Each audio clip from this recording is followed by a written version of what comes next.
Okay, students, we are going to learn the first lesson of our supplementary reader. So, if it happened, and in that, the first lesson is how the camel got its hump. Fine, children? How the camel got its hump. In the beginning of years, when the world was so new and all, and animals were just beginning to work for man, there was a camel, and he lived in the middle of a howling desert because he did not want to work. And besides, he was a howler himself. So he ate sticks and thorns and tamarisk and milkweed and prickles, most cruciating idle. And when anybody spoke to him, he just said, and no more. Presently, the horse came to him on Monday morning with a saddle on his back and a bit in his mouth and said, Camel, oh camel, come out and trot like the rest of us. Said the camel, and the horse went away and told the man. Presently, the dog came to him with a stick in his mouth and said, Camel, oh camel, come and fetch and carry like the rest of us. Said the camel, and the dog went away and told the man. Presently, the ox came to him with the yoke on his neck and said, Camel, oh camel, come and plough like the rest of us. Said the camel, and the ox went away and told the man.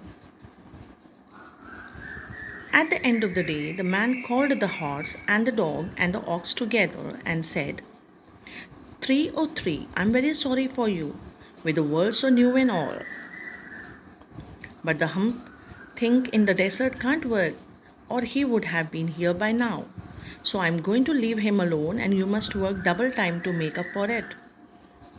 That made the three very angry, with the world so new and all, and they held a palaver. And an indaba, and a panchayat, and a pau on the edge of the desert. And the camel came chewing on milkweed, much cruciating, idle, and laughed at them. Then he said, and went away again. Presently, there came along the jinn in charge of all, rolling in a cloud of dust. Jinn always travel that way because it is magic. And he stopped to palaver and pow with the three. Jinn of all deserts, said the horse, is it right for anyone to be idle with the word so new and all? Certainly not, said the jinn. Shabas. Well, said the horse, there is a thing in the middle of your howling desert. And he is a howler himself with a long neck and long legs. And he hasn't done a stroke of work since Monday morning. He won't trot. Wow, said the Jim, whistling, that's my camel for all the gold in Arabia. What does he say about it? He says, said the dog, and he won't fetch and carry. Does he say anything else? Only and he won't plough, said the ox. Very good, said the jinn. I'll hump him if you will kindly wait a minute. The jinn rolled himself up in the dust cloak and took a bearing across the desert, and found a camel much cruciating idle, looking at his own reflection in a pool of water. My long and bubbling friend, said the jinn, what's this I hear of you doing? You're doing no work with the world so new and all. Said the camel. The jinn sat down with his chin in his hand and began to think a great magic. While the camel looked at his own reflection in the pool of water. You are given the 3 extra work ever since Monday morning. All on account of your excruciating idleness, said the jinn. And he went on thinking magics. Said the camel. I shouldn't say that again. If I were you, said the jinn, you might say it once too often. Bubbles, I want you to work. And the camel said, again, but no sooner had he said it than he saw his back.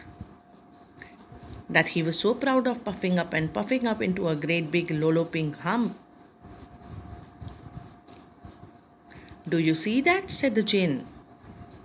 That's your very own hump that you have brought upon your very own self by not working.